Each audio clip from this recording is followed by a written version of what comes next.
तपाईँलाई थाहा होला नि, मलाई गोरिल्ला भन्छन् है। म गोरिल्लै हुँ। भ्रष्टाचारका हिमायती खलनायकहरू, संविधान विरोधी खलनायकहरू, प्रतिगमनकारी कुख्यात खलनायकहरू होइनौँ। अहिलेको संविधानलाई कार्यान्वयन गर्नका लागि, प्रतिगमनलाई परास्त गर्नका लागि गोरिल्ला हुनु के नराम्रो कुरा हो र म गर्वसाथ गोरिल्ला भएको घोषणा गर्दछु। सिटी आयो, लखपति बनायो। सिटी एक्सप्रेस मनी ट्रान्सफर, जहाँ नेपाली त्यहाँ सिटी एक्सप्रेस। तपाईँ हामी सबै त्यो एउटा अभ्यासमा, त्यो अभियानमा हामी छौँ। त्यसकारणले मैले रुकुमको परिभाषा गर्दा नेपाली राजनीतिक परिवर्तनको र नेपाली राजनीतिक परिवर्तनको नेतृत्व गर्ने अध्यक्ष कमरेड प्रचण्डको प्रयोगशालाको रूपमा मैले गर्ने गरेको छु र मैले बुझेको छु। किनकि हामी वर्ग सङ्घर्षको चरणमा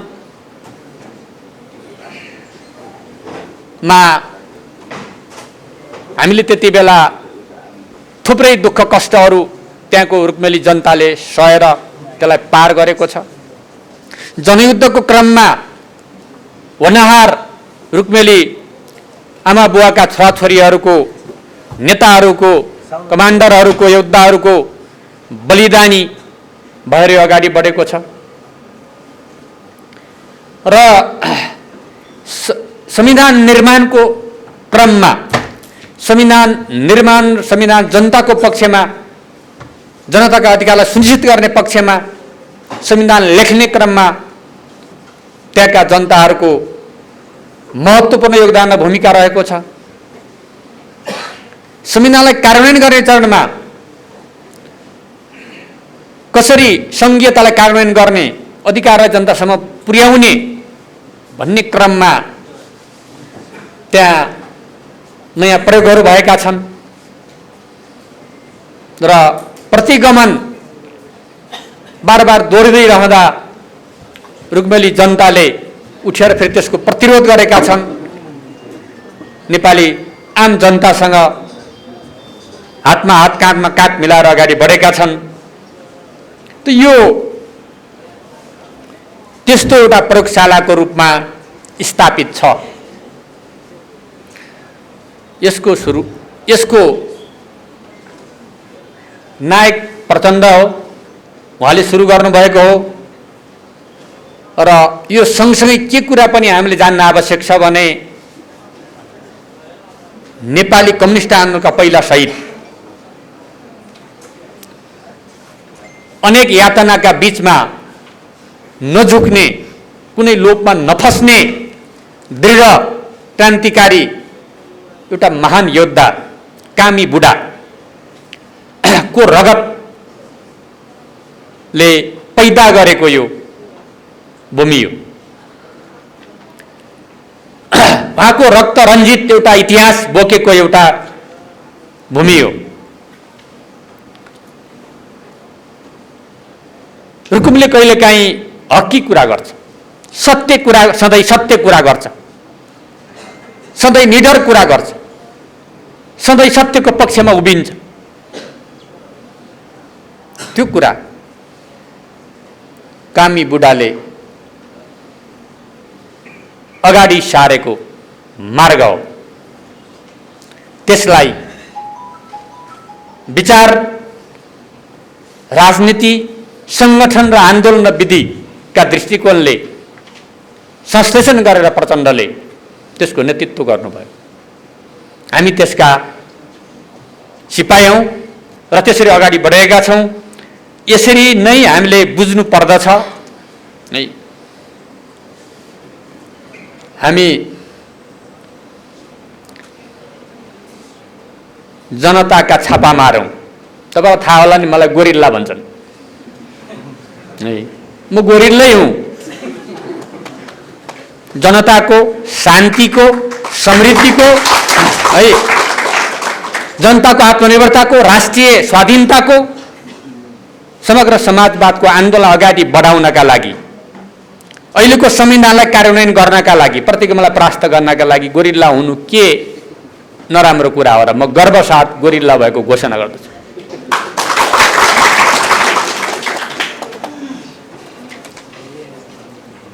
हामी भ्रष्टाचारका हिमायती खलनायकहरू, संविधान विरोधी खलनायकहरू, प्रतिगमनकारी कुख्यात खलनायकहरू होइनौँ, त्यसलाई स्वीकार गर्दैनौँ। हामी परिवर्तनका लागि सिपाही बनेर अगाडि बढ्न तयार छौँ। हामीले आज पार्टी निर्माणको एउटा नयाँ चरणमा हामी छौँ। माओवादी पार्टीलाई नयाँ सन्दर्भमा, नयाँ आवश्यकतामा, आजको जनताको आकांक्षा अनुसार, आवश्यकता अनुसार प्राप्त भएका उपलब्धिहरूलाई कार्यान्वयन गरेर जनहितमा खडा हुनका लागि पार्टीलाई वैचारिक रूपले, राजनैतिक रूपले, सांगठनिक रूपले, विधि पद्धतिका दृष्टिकोणले नयाँ ठाउँमा उठाउने जिम्मेवारीका साथ हामी पार्टीको राष्ट्रिय सम्मेलनको एउटा घोषणा गरेर त्यो अभियानमा सामेल छौँ। त्यो अभियानमा हामी सफल हुँदै यो हाम्रो शुद्धिकरण अभियान पनि हो। हाम्रा कमी कमजोरीहरू, हामीले जानी नजानी गरेका कमीहरू, जनतासँगका सम्बन्धहरूमा हाम्रा कतै तिता मिठा छन् भने, शहीद परिवारहरूसँग कतै भावनामा कतै हामीले दुखाएका छौँ भने, घाइते योद्धाहरूसँग कतै हामी कतै केही नाखुस कमेन्टहरू हुनुहुन्छ भने ती सबै कुरालाई र जनताले हामीलाई गरेका आलोचनाहरूलाई स्वीकार गर्दै, आत्मसात गर्दै त्यसलाई बदल्ने र आफैलाई रूपान्तरण गर्ने प्रतिबद्धतासहित अहिले पार्टी निर्माणको नयाँ अभियानमा हामी छौँ। हामी देशका राजनीतिक पार्टीहरूसँगको सहकार्य, समझदारी बनाउनमा होस्टेमा हैसियत गरेर अगाडि जाने एउटा प्रतिबद्धतासहित त्यसको सही नेतृत्व गर्नका लागि, त्यसलाई अगाडि बढाउनका लागि हामी हाम्रो पार्टीलाई सुदृढ र व्यवस्थित गर्ने एउटा चरणमा छौँ। त्यही अभियान अन्तर्गत यो भेला पनि हो, यो भेला पनि हो र यहाँ त्यही उद्देश्य अन्तर्गत यो भेला भइरहेको छ। हाम्रो संविधानले समाजवाद उन्मुख अर्थतन्त्रको कुरा गरेको छ, समाजवादको कुरा गरेको छ। हाम्रो संविधानले जनताका थुप्रै अधिकारहरूको कुरा गरेको छ। त्यसको कार्यान्वयन गर्नका लागि विगतमा हामीले एउटा प्रयोग गर्यौँ। एउटा प्रयोग के गर्यौँ भने कम्युनिस्ट आन्दोलनका विविध अनुभवहरूलाई, विविध धाराहरूलाई, विविध समूहहरूलाई र पार्टीहरूलाई एकताबद्ध गरेर यो संविधानको उद्देश्य र मर्मलाई पुरा गर्न सकिन्छ कि भन्ने पवित्र इच्छाका साथ कम्युनिस्ट आन्दोलनलाई एकीकृत गर्ने प्रयत्न गर्यौँ। त्यो अभियानमा हामी सामेल भयौँ र त्यो सामेल भएर अगाडि बढ्दै गर्दा जनताको उत्साह, जनताको समर्थनलाई दुत्कारदै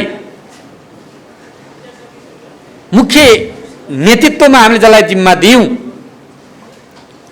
उसले धोका दिएपछि, प्रतिघात गरेपछि फेरि त्यसका विरुद्ध सङ्घर्ष, अध्यक्ष प्रचण्डकै नेतृत्वमा प्रतिगमनका विरुद्धको सङ्घर्ष, संविधानलाई समाप्त पार्ने एउटा प्रतिगमनकारी कदमका विरुद्ध अध्यक्ष प्रचण्डको नेतृत्वमा हामी फेरि सङ्घर्षमा उत्रियौँ, भित्र बाहिर उत्रियौँ र फेरि आएर आज हाम्रो पार्टीलाई हामीले नयाँ ढङ्गले पुनर्गठन गर्ने चरणमा हामी अगाडि बढेका छौँ। हामीले एउटा प्रयोग गरेका थियौँ, त्यो प्रयोग सफल भएन र आज हामी फेरि नयाँ प्रयोगमा छौँ। हुन त संविधान निर्माणको सन्दर्भसँगै निर्माणको प्रक्रियामा छलफल हुँदै गर्दा त्यति बेला हाम्रो छलफल भएको थियो। सबै नेताहरूको बिचमा एउटा व्यापक छलफल के भएको थियो भने संविधान निर्माण पश्चात नेपालका राजनैतिक पार्टीहरू एकताबद्ध भएर 10 वर्षमा विकास, निर्माण, समृद्धिको बाटोमा अगाडि बढ्नुपर्छ र अनावश्यक प्रतिस्पर्धाको बाटो गर्नु हुँदैन, तछाड मछाड गर्नुहुन्न भन्ने एउटा समझदारी बनेको थियो। तर संविधान बने लगत्तै त्यो कुरा सम्भव देखिएन। यो हन्डर ठक्कर खाँदै हामी यहाँ आइपुग्दा फेरि हामी राजनैतिक पार्टीहरू अहिले 5 राजनीतिक दल एक ठाउँमा भएर राष्ट्र निर्माणका एजेन्डाहरूमा कसरी समृद्धिको बाटोमा अगाडि बढ्ने, कसरी गरिबीको अन्त्य गर्ने, कसरी संविधानलाई कार्यान्वयन गर्ने, कसरी राष्ट्रियताको रक्षा गर्ने भन्ने विषयमा एउटा सहमतिका साथ नयाँ अभ्यासमा, नयाँ प्रक्रियामा हामी छौँ। यहाँहरूलाई थाहा नै छ। त यसको उद्देश्य के हो भने संविधानमा लेखिएका अधिकारहरू, जनताका अधिकारहरू जनताले उपभोग गर्न पाउने ठाउँमा पुर्याउनु पर्नेछ। त्यो आर्थिक आत्मनिर्भरता समृद्धिको बाटो बाहेक अर्को बाटो सम्भव छैन। त्यसमा अहिलेको सरकार र अहिलेको गठबन्धनको ध्यान केन्द्रित भएको कुरा पनि म यहाँहरूलाई स्पष्ट गर्न चाहन्छु। अब एउटा पाटो यो छ भने अर्को आवश्यकता के हो त हाम्रो भन्दाखेरि एकातिर हामी आर्थिक श्रम, रोजगार र उत्पादन रुकुममा हामीले एउटा अभियान चलाएका छौँ। लकडाउनको कारणले, कोरोनाको कारणले त्यसलाई यति बेलासम्म एउटा परिणाम आइसक्यो। परिणाम ठ्याक्कै देखिने गरी आएको छैन, तर त्यसको राम्रो तयारी भएको छ। सबैतिर तयारी भएको छ। श्रम, रोजगार र आर्थिक उत्पादन अभियान भनेका छौँ एउटा। त्यसमा हरेक रुकुमवासी, हरेक घर परिवारलाई उत्पादन इकाइमा जोडेर एउटा व्यावसायिक उत्पादनमा लैजाने हाम्रो प्रयत्न भएको, त्यसको राम्रो तयारी भएको छ। पालिकाहरूमा हजार समूहहरू बनेका छन् र त्यसलाई कार्यान्वयन गर्ने प्रक्रियामा गइरहेको छ। अब कोरोनाको महामारी क्रमशः कम हुँदै जाँदा हामीलाई कार्यान्वयन गर्ने चरणमा प्रवेश गरिरहेका छौँ। आवश्यक जनताको श्रम, स्रोत र पुँजीलाई जोडेर एकीकृत रूपमा त्यसलाई एउटा व्यावसायिक उत्पादनतर्फ, स्वरोजगारतर्फ लैजाने गरी हामीले अभियानहरू सुरु गरेका छ एउटा। दोस्रो कुरा चाहिँ आर्थिक विकासले मात्रै समाज समृद्ध हुने होइन। समाजमा विविध खालका विभेदहरू छन्, तमाम खालका असमानताहरू छन्, अपहेलनाहरू छन्, जातीय रूपले उच्च नीचका कुराहरू छन्, छुवाछुतका कुराहरू अझै पनि त्यहाँ देखा पर्छन्। दलितहरूमाथिको अन्य अत्याचार छ, महिलाहरू हिंसा छ, महिला हिंसा छ, बालबालिकामाथि, वृद्धमाथिको अपहेलना जस्ता प्रवृत्तिहरू समाजमा भइरहन्छन्। ती प्रवृत्तिहरूका विरुद्ध त्यसलाई परास्त गर्नका लागि हामीले सामाजिक सांस्कृतिक रूपान्तरण अभियान भनेका छौँ। यो दुईटा अभियानलाई समानान्तर रूपले हामीले अगाडि बढाएर मात्रै समाजलाई समृद्धि गर्न सकिन्छ, समाजवादको बाटोमा अगाडि बढ्न सकिन्छ भन्ने उद्देश्यमा बृहत छलफल हामीले गरेका छौँ। त्यसका कार्यक्रमहरू बनाएका छौँ, निर्देशिकाहरू बनाएका छौँ, त्यसलाई कार्यान्वयन गर्ने सङ्गठनहरू बनाएका छौँ। अब हामी त्यसलाई कार्यान्वयनको चरणमा हामी प्रवेश गरिरहेका छौँ। यसले यो चरणमा प्रवेश गरिसकेपछि यसले 1-2 वर्षमा यसले रुकुमको यो अभियानले एउटा नयाँ परिणाम ल्याउनेछ, नयाँ रिजल्ट ल्याउनेछ। यसलाई कार्यान्वयन गर्ने तमाम चुनौतीहरू छन्, सम्भावनासँगै चुनौतीहरू हुन्छन्। ती चुनौतीहरूलाई सामना गर्दै हामी अगाडि जाने क्रममा एउटा नयाँ परिणाम त्यहाँ देखा पर्नेछ र रुकुमले एउटा स्कुलिङको काम गर्नेछ। अहिलेको संविधानको कार्यान्वयनको सन्दर्भमा, अहिलेको सत्ता सञ्चालनको स्थानीय सत्ता सञ्चालनको सन्दर्भमा, अहिलेको समाजवादी उन्मुख अर्थतन्त्र निर्माणको सन्दर्भमा, अहिलेको जनसम्बन्ध सुदृढ गर्ने सन्दर्भमा, अहिलेको पार्टीहरूसँगको सहकार्य गर्ने सन्दर्भमा है समाजमा रहेका विभेदहरू, तमाम घटनाहरू बेला बेलामा घट्छन्। ती कुराहरूलाई निम्त्यान्न पार्दै अगाडि बढ्ने सन्दर्भमा रुकुमले एउटा नयाँ स्कुलिङ गर्नेछ र स्कुलिङको रूपमा रुकुम फेरि स्थापित हुनेछ नयाँ विशेषणसहित, नयाँ परिभाषासहित। यो रुकुमको जिम्मेवारी हो। यो जिम्मेवारीप्रति गम्भीर हुनका लागि म युवा कमरेडहरू यहाँ हुनुहुन्छ, तपाईँहरूलाई आग्रह गर्न चाहन्छु। समाज निर्माणको निरन्तर प्रक्रिया ठुलो त्याग र बलिदानबाट, मैले भने कामी बुढाको एउटा बलिदान हुँदै यहाँसम्म आइपुग्दाको ठुलो त्याग र बलिदानबाट, नेतृत्वको ठुलो पहल कदमीबाट आज यहाँसम्म आइपुगेका छौँ। आज पनि तमाम समस्या छन्, त्यहाँ नभएका होइन, तर समस्या छैनन्। त्यसलाई समाधान गर्ने योजना छ, समाधान गर्ने नेतृत्व छ, तपाईँहरू हुनुहुन्छ। त्यसलाई समाधान गर्नुपर्छ भन्ने एकमत भएको जनता छ। त्यसकारणले यो पाटोलाई हामीले हेर्नु पर्यो। यो पाटोलाई हेरेर अब यसलाई कसरी अगाडि बढाउने भन्ने दायित्व चाहियो। अब त्यसको नेतृत्व गर्ने तपाईहरुले हो। अब युवा पुस्ताले त्यसको नेतृत्व गर्नुपर्छ। हामीले गर्यौं। के रे 24 सालमा गठन भएको पार्टी, हाम्रो बाहिर जानुभएछ संस्थापक मध्येको एकजना यहाँ हुनुहुन्छ कमरेड ताराप्रसाद गर्ती। 24 सालमा गठन भएको पार्टी, त्योभन्दा पहिले 2008 सालमा सुरु भएको विद्रोह, कामी बुढाले सुरु गरेको विद्रोह र 24 सालमा भएको पार्टी कोही परिणाम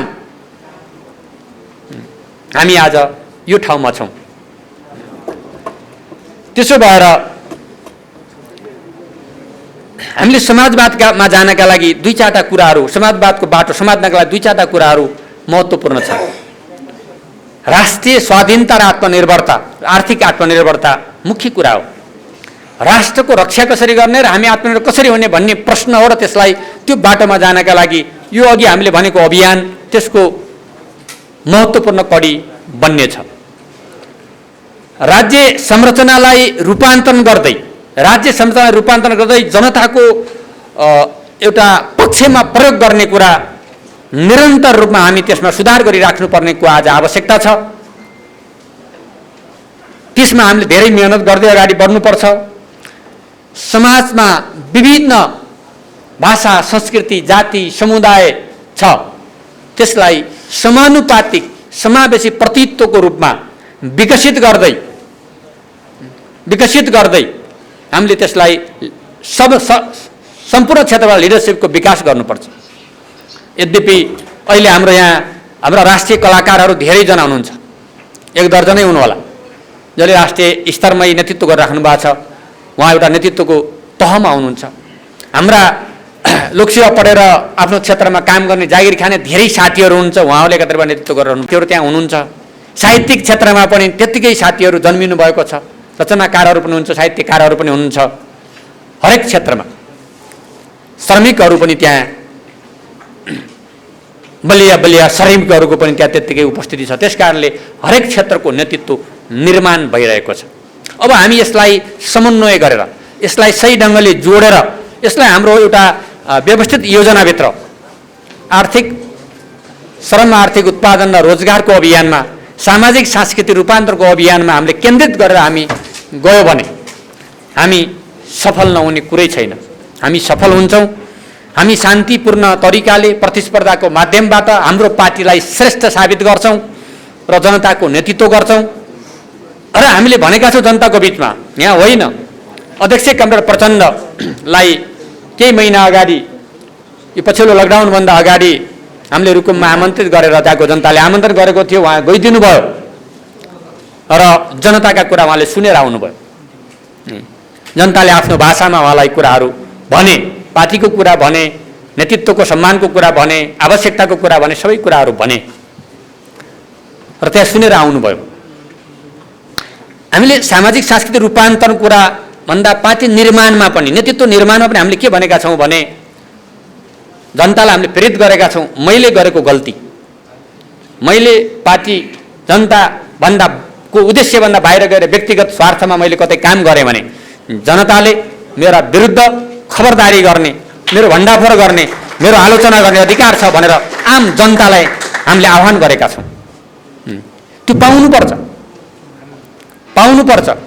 म अहिले जहाँ छु तपाईहरुको अगाडि, यो मेरो ताकतले, मेरो आफ्नो क्षमताले होइन, तपाईहरुको योगदानले, ती शहीदहरुको बलिदानको योगदानले, ती घाइतेहरुको बलिदानको योगदानले, तपाईँ आम जनता र कार्यकर्ताको योगदानको प्रतिफल हुँ। मैले व्यक्तिगत रूपमा सोच्न मिल्दैन। मैले यो सबै कुरालाई ध्यान दिएर तपाईहरुले खटाएको प्रतिनिधि मात्रै हुँ म त। मैले यदि व्यक्तिगत रूपमा मैले आफूलाई सोचे भने त्यति बेला जनताले झापट हान्छन् र हान्नुपर्छ। यो कुरा, त्यो कुरा हामीले जनतालाई जगाइरहेका छौँ र भनिरहेका छौँ र यहाँ पनि यो कुरामा भन्न चाहन्छु। त्यति बेला अध्यक्ष प्रचण्ड गएको बेला अरू पार्टीहरू छलफल हुन्थ्यो, मैले भनिरहेको थिएँ, तर मैले अध्यक्ष प्रचण्डलाई साँची राखेर विगतमा भनेको कुरा दोहोऱ्याउँछु भनेर मैले त्यहाँ राखेँ कि जनताले त्यसबाट त्यसको रेस्पोन्स गरे। हाम्रो आलोचना पनि गरेका छन्। कोहीले गीतबाट गरे, कोहीले भाषणबाट गरे, कसैले अर्को ढङ्गले गरे, चलिरहेका छ। तर त्यसलाई अझ सुव्यवस्थित गरेर हामीले लैजानु पर्ने आवश्यकता छ। त्यसो भएर व्यक्तिगत कुरा होइन, हामी सामूहिक रूपले मैले गरिरहेको काम मेरो व्यक्तिगत, तपाईँहरू सबैको योगदान, तपाईँहरू सबैले गरेको, तपाईँहरूले गरेको काम मैले पनि गरेको हो। त्यस कारणले हाम्रो यो मर्म, यो भावना, यो बुझाइमा एकता, यो बुझाइमा एउटा केन्द्रीकरण भएको कारणले नै हामी छौँ। यदि त्यसो हुँदैन थियो भने, यदि विकेन्द्रीकरण हुन्थ्यो भने, यदि त्यो भावनाभन्दा बाहिर विचलित भएर हामीले काम गर्छौँ भने किन कसैले कसैको योजना, कसैको प्लानलाई सुन्नुपर्ने, मान्नुपर्ने के आवश्यकता छ? हुँदैन। त्यसकारण यो मुख्य कुरा हो। मैले हरदम आफूलाई बुझाइराख्ने, आफूलाई सम्झाइराख्ने कुरा यो हो। यो अनुसार कमजोरी हुनसक्छ मान्छेको, तर सच्चिन तयार हुनु पर्यो। जनताको आवाज सुन्नु पर्यो, जनताको आलोचना सुन्नु पर्यो। हामीले यस्ता धेरै कार्यक्रम जनताको बीच हामीले चलाएका छौँ। फेरि पनि ती दोहोरिन्छन्, फेरि पनि आउँछन्। निरन्तर सुधारको कुरा, निरन्तर सुधार नै मान्छेको जीवनको रूपान्तरणको प्रक्रिया हो। है, हामी दिनदिनै मुख धोए जस्तो, हामी टाइममा हात धोए जस्तो, हामीले दिनदिनै नुहाए जस्तो किन नुहाउँछौँ त? हामी 5 दिन नुहाएर बस्नुहोस् त तपाईँहरू। है, सबै पसिना गनाउन थाल्छ, हामी आफैलाई गनाउन थाल्छ। हो, हामी निरन्तर सुधार आफूलाई गरिनौँ भने अवस्था त्यही हुन्छ। त्यसकारण निरन्तर सुधार हामीले गरिराख्नुपर्छ, आफैलाई सुधार गर्नुपर्छ। तब मात्रै हामी हाम्रो उद्देश्यबाट विचलित नहुने ठाउँमा पुग्छौँ। त्यसको लागि जनताको अगाडि सत्य कुरा भन्नुपर्छ, आफूले भएका कुरा सबै जनतालाई भन्नुपर्छ। तब जनताले त्यसमा टिका टिप्पणी गर्न पाउँछ र भन्न पाउँछ। जनताले सबै देखिराखेको हुन्छ। हामीले छल्न खोजेर, रोक्न खोजेर पनि जनताले रोकिँदैन। यी हाम्रो संस्कृति हो। यो हाम्रो संस्कृति हो, रुकुमको संस्कृति हो। यही संस्कृतिभित्र हामी पार्टीमा हामी छलफल गर्छौँ। कमिटीहरू हामी छलफल गर्छौँ। के भन्छ कमिटीले, के भन्छ सबै सदस्यले, त्यो निर्णय गर्छौँ। यो निर्णय गर भनेर हामी कहिले पनि लाद्दैनौँ। मैले पनि कहिले पनि फोन गरेर यहाँ यो गर्नु है भनेको छैन जिल्लामा, कहिले पनि भन्दिनँ। तपाईँहरू निर्णय गर्नुहोस् भनेर भन्ने गरेको छु। तल निर्णय गर्नुहोस् भनेर भनेको छु। चाहे निर्वाचन होस्, चाहे अरू होस्। हामीले निर्वाचनको विगतमा पनि कसलाई बनाउने त्यहाँ प्रमुख वडा अध्यक्ष तलको कमिटीहरूलाई हामीले भनेका थियौँ। उहाँहरूले आफै नाम तयार गर्नुभएको थियो। त्यसकारणले निर्णय गर्ने प्रक्रिया लोकतान्त्रिक एउटा प्रक्रिया, जनवादी प्रक्रिया हुनुपर्छ। त्यो कुरा हामीले लागू गरेका छौँ। हुनसक्छ त्यहाँ विभिन्न अब प्रवृत्तिहरू, एउटा ढङ्गले बोल्ला, अर्को ढङ्गले बोल्ला, त्यो सबै 100% मिल्दैन। तर मूलभूत विचारको कुरा, मूलभूत पार्टीको नेतृत्वप्रतिको एउटा बुझाइको कुरा, है, हाम्रो पार्टीको अध्यक्षप्रतिको, पार्टी हेडक्वार्टरप्रतिको बुझाइको कुरा, विचारको कुरा, सङ्गठनको कुरा, परिचालनको कुरामा एकरूपता छ। एकरूपता कसरी छ? विविध छलफलका बिचबाट, विवादका बिचबाट संश्लेषण गरेर छ। त्यत्तिकै एकरूपता पनि छैन। यो कुरा हो। त्यो कुरामा हामीले जोड दिनुपर्छ। र अब हामीले यो अभियान हामीले सञ्चालन गर्दा, अघि मैले भनेको अभियान सञ्चालन गर्दा 5 देखि 7 वर्षभित्र तपाईँहरूले कति छिटो गर्नुहुन्छ तपाईँहरूको हातमा छ। यो तपाईँहरूको जिम्मेवारी हो। यो मैले गर्ने होइन। म पनि त्यसमा एउटा सदस्यको रूपमा रहन्छु, तर गर्ने तपाईँहरूले हो। 5 देखि 7 वर्षभित्र रुकुममा कोही बेरोजगार हुँदैन, कोही गरिब हुँदैन, है, सबै एउटा स्तरमा पुग्छ। यो समाज बनाउने हो। यस्तो समाज बनाउने हो भने हामी सबै त्यसमा केन्द्रीय भएर लागौँ। कोही जानु पर्दैन, कोही विदेश जानु पर्दैन, रोजगारी नपाएर भौतारिनु पर्दैन। हामी त्यही ठुला परियोजनाहरू, उद्योगहरू सञ्चालन गरेर अगाडि बढ्न सक्ने ठाउँमा पुग्छौँ। त्यो कुरा केवल रुकुमको मात्रै गर्न खोजेको होइन। त्यो कुरा देश नै गर्ने हो, देशभरि नै गर्ने हो। तर एक ठाउँ लागू भएको हेर्न चाहन्छ जनताले। त्यो लागू भएर देखाउने जिम्मेवारी तपाईँहरूको है। मैले अघि स्किलिङ भनेको त्यो लागू गरेर देखाउनु भयो र देशभरि त्यसलाई विस्तार गर्न सक्छौँ हामी। त्यो जिम्मेवारी बोध गर्न पनि म यहाँहरूलाई आग्रह गर्न चाहन्छु। त्यसो भयो भने है हाम्रा अगाडिका चुनौतीहरूलाई हामी सामना गर्न सक्छौँ। हामी आज राजनीतिक पार्टीहरूको बिचमा सबैले समाजवाद भनेको छ। सबै पार्टीको नारा हो समाजवाद। तर समाजवाद के हो त? कुन खुट्किलाबाट कहाँ उक्लिने हो भन्ने कुराको अत्तो पत्तो छैन। यही हो पहिलो खुट्किलो। यही हो उत्पादन, श्रम र रोजगार हुँदै आत्मनिर्भर बनाएर गरिबीको, बेरोजगारीको अन्त्य गर्ने, सामाजिक सांस्कृतिक रूपान्तरण हुँदै समाजलाई एउटा सुसंस्कृत बनाउने यही पहिलो खुड्किलो हो। यहीँबाट अगाडि बढ्छ समाजवादको धारा। त्यो धाराबाट अघि भन्नुभयो इन्चार्ज कामले त्यहाँ एउटा भ्रूण छ त्यसलाई जगाउनुहोस् भन्नुभयो, त्यही उहाँले भनेको कुरा। यही धारा अगाडि बढ्छ, बढ्दै अर्को खुड्किलो हुँदै हामी समृद्ध हुँदै अगाडि त्यहाँ अभ्यास गर्दै ज्ञान हासिल गर्दै नयाँ नयाँ कुराहरू सिर्जना गर्दै हामी अगाडि जाने ठाउँमा पुग्छौँ। यही हाम्रो अभियान हो। त्यसकारणले हामीले हाम्रा थुप्रै कलाकार साथीहरूलाई भनेका छौँ, हामीले कहिले सांस्कृतिक महोत्सव गरेका छौँ, सांस्कृतिक सम्मेलन गरेका छौँ कला संस्कृतिको तर्फबाट, कहिले जनताको मतलब अभियानहरू चलाएका छौँ, कहिले समूहहरू निर्माण गरेका छौँ, कहिले त्यसलाई तालिम दिएका छौँ, कहिले त्यसलाई लोन लिने अभियानमा हामी लागिरहेका छौँ। यी विविध पक्षलाई जोडेर किसानलाई पनि शिक्षकहरूलाई पनि कस्तो शिक्षा, विद्यालय कसरी सुधार गर्ने, तमाम विषयहरूलाई पनि जोडेर एउटा नमुना बनाउनु छ, बनाउने प्रक्रियामा छौँ है। रुकुमले अहिलेसम्म वर्ग सङ्घर्षदेखि जनयुद्ध हुँदै शान्ति प्रक्रियासम्म स्थापित भएको नामलाई तिनेर पूर्णविराम लाग्न सक्दैन। हाम्रो यो बाध्यता हो, यो हाम्रो आवश्यकता हो, यो हाम्रो चाहना पनि हो र हामीले त्यसलाई नयाँ ठाउँमा उठाउनुपर्छ ताकि नेपाली कम्युनिस्ट आन्दोलन, नेपाली समाजवादको सपनामा योगदान फेरि गर्न सकौँ, त्यहाँको जनताले गर्न सकोस्। मैले प्रयोगशाला किन भनेको भन्दा त्यहाँको संश्लेषण गरेर पार्टी हेडक्वार्टरले अध्यक्षले त्यसको नयाँ संश्लेषण गर्ने ठाउँमा पुग्नु होला। अस्ति केन्द्रीय समिति बैठकमा उहाँले भन्नुभयो म त्यहाँ गएर हेरेँ, त्यहाँको जनताको, त्यहाँको समूहको, त्यहाँको उत्पादनप्रतिको चासो मैले हेरेँ, त्यो कुराबाट सबैले सिकौँ भनेर उहाँले अस्ति केन्द्रीय समितिको बैठकमा भन्नुभएको थियो। त्यो के एउटा स्कुलिङ भएन। यसै गरी हामी अगाडि जानुपर्ने आवश्यकता छ। त्यसकारणले अब हामी अहिले स्थानीय तहबाट पार्टी निर्माण गर्दैछौँ। पार्टी निर्माण गर्दा टोलबाट हामीले मिति तय गरेका छौँ, टोल, वडा, पालिका, प्रदेश हुँदै राष्ट्रिय सम्मेलन हामी गर्दैछौँ। त्यसमा हामीले के भनेका छौँ भने महिलाहरूको प्रतिनिधित्व, दलितको प्रतिनिधित्व, अन्य अल्पसङ्ख्यकहरूको प्रतिनिधित्व सुनिश्चित हुनुपर्छ हामीले भनेका छौँ। प्रतिशत यति प्रतिशतमा हामीले गर्नुपर्छ भन्ने सुनिश्चित गरेका छौँ। त्यो तलबाट निर्माण गर्दै ल्याउने, तलबाट निर्माण गर्दै ल्याएर त्यहाँ पुर्याउने। किनभने हाम्रो समाजको बनोट प्रकृति अनुसारको संरचना पनि हुनुपर्छ। सबैको भावनालाई, सबैको विचारलाई, सबैको इतिहासलाई समेटेर मात्रै समाजलाई सही ढङ्गले अगाडि बढाउन सकिन्छ।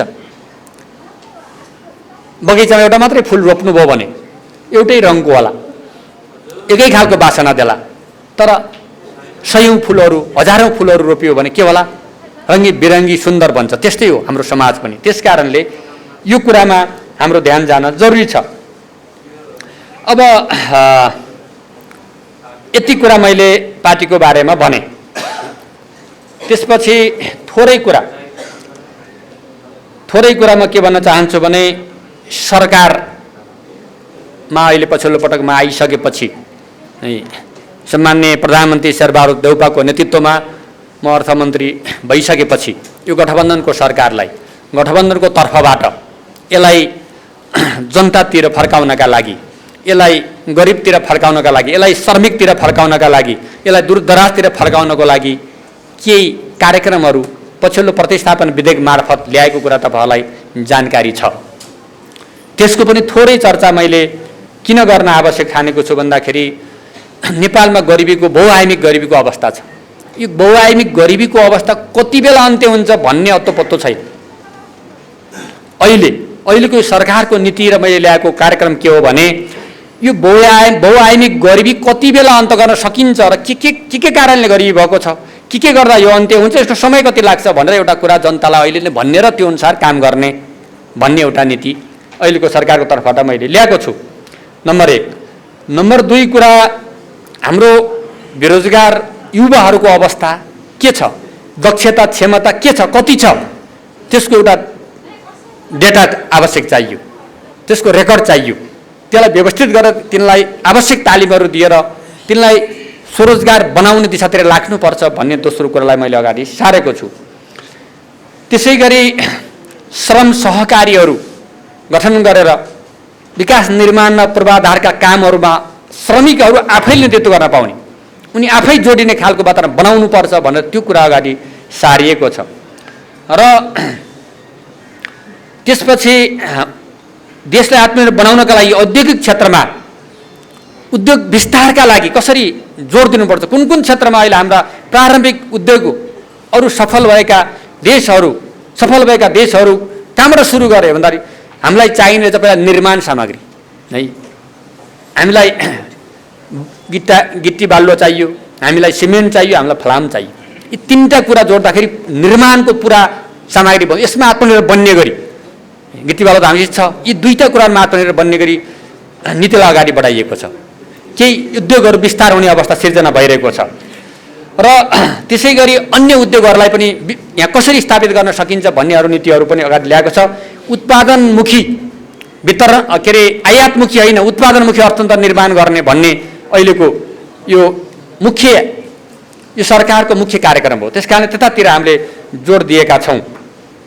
र अब पहिलोपटक गरिबलाई सम्झिएर, हुन त मान्छेलाई के होला भनेछ, हामी कसैलाई नजिक र पाखाको भनेर होइन, देशैभरिबाट 5 लाख गरिब परिवारलाई 10-10 हजार रुपियाँ अहिले उनको जेबमा हालिदिने गरी त्यसको एउटा विभिन्न इन्डिकेटरहरू तयार गरेर कस्तोले पाउने भन्ने तयार गरेर त्यो भित्र जो आउँछ त्यसले मात्रै पाउने, अरूले नपाउने गरी 5 लाख गरिब परिवारलाई दसैँ खर्चको रूपमा, कोरोनाको यो सङ्कटको रूपमा अलिकति बहिनी चामल किन्ने सहयोग हुन्छ भनेर हामीले त्यो कुराहरू अहिलेको सरकारको तर्फबाट मैले त्यो कार्यक्रम ल्याएको छु है।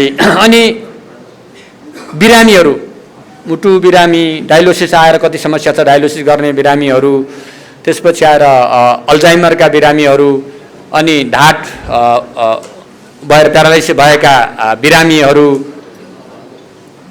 लगायतका बिरामीहरूलाई क्यान्सरका बिरामीहरूलाई राहत उपचार खर्च भनेर दिने नीतिलाई त्यसलाई अगाडि बढाइएको छ। त्यसै गरी यो परिवर्तनको आन्दोलनमा त्याग र बलिदान गर्ने, जनयुद्ध, जनआन्दोलन, मधेस आन्दोलन, विविध आन्दोलन, सबै आन्दोलनमा त्याग र बलिदान गर्ने सबैलाई एउटा सम्मान स्वरूप उहाँहरूलाई पनि केही राहत दिने कुराहरू गरिएको छ।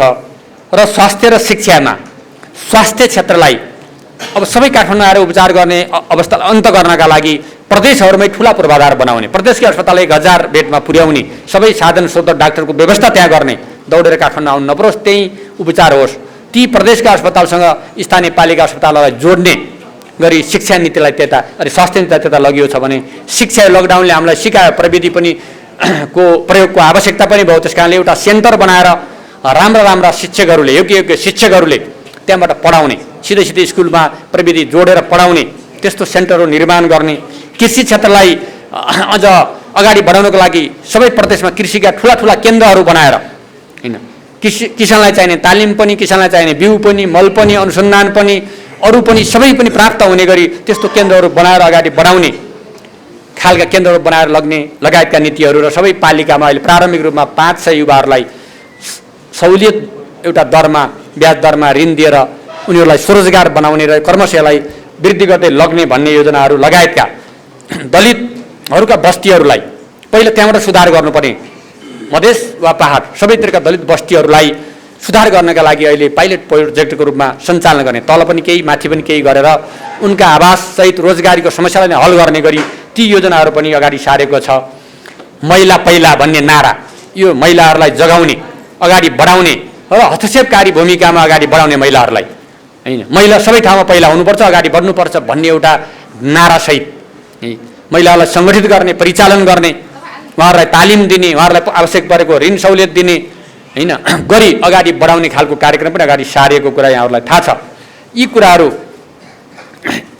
यी कुराहरू जनतालाई थोरै भए पनि राहत हुने, युवाहरूलाई थोरै भए पनि एउटा आशा जगाउने र एउटा नयाँ दिशातिर समाजलाई लैजाने, थोरै ट्र्याकलाई अलिकति प्रगतितिर लैजाने, आत्मनिर्भरतातिर लैजाने, समाजवादतिर लैजाने भन्ने उद्देश्य अन्तर्गत रहेका हुने गठबन्धन सरकारको नीति कार्यक्रममा लेखिएका राजनीतिक कुराहरूलाई कार्यक्रममा मैले राखेको हुँ। गठबन्धन सरकारको एउटा साझा कार्यक्रम, न्यूनतम कार्यक्रम बनेको थियो, त्यस अन्तर्गत राखेकालाई यहाँ राखेको कुरा हो। यसरी हामी अगाडि बढेको कुरा पनि म यहाँलाई राख्न चाहन्छु। र अब अर्को कुरा के भन्न चाहन्छु भने, अर्थमन्त्री भएपछि मलाई डर लाग्यो। केमा डर लाग्यो भने धेरै समयदेखि रुकुममा विकास निर्माण एक ढङ्गले भन्यो भने सङ्घबाट 0 है। खौलाको डाँडो भन्दा उता त्यता 1 रुपियाँ पनि बजेट थिएन, 0 को अवस्था थियो। अब अहिले अर्थमन्त्री भएपछि सबैको के जस्तो लाग्यो भने अब त सबै यहाँ एकैचोटि हुन्छ जस्तो बुझाइ है। तपाईँहरूको त छैन होला युवाहरूको, तर आम जनताको त्यस्तो बुझाइ छ। त्यस कारणले अहिले एकैचोटि सबै हुने यिनै कार्यक्रम हुन्। यो महाकालीको लागि पनि हो, यो मेचीको लागि पनि हो, रुकुमको लागि पनि हो। यिनै साझा कार्यक्रम मार्फत समग्रमा हामी समाजलाई अगाडि बढाउँदै जाने हो। रुकुमको विशेष कार्यक्रम के हो भने पहिले अर्थमन्त्रीभन्दा पहिले बनाएको आर्थिक उत्पादन र रोजगारी समृद्धि सामाजिक सांस्कृतिक रूपान्तरण कार्यक्रमै मुख्य कार्यक्रम हो। फेरि त्यही पहिल्यै बनाइसकेको कार्यक्रम छ। त्यसलाई पनि मद्दत पुर्याउने गरी सानातिना कार्यक्रमहरू छन् जो देशभरि नै छन् कि रुकुममा मात्रै हुने कुरा पनि भएन, त्यसो गर्न कुरा पनि भएन। यो अनुसारले पनि यहाँहरूले बुझ्नु होला भन्ने कुरामा राख्न चाहन्छु। र अन्तमा अब दसैँ तिहारको अवसर पनि आउँदैछ, समय पनि आउँदैछ, तपाईँहरू गाउँतिर फर्किने बेला पनि छ। के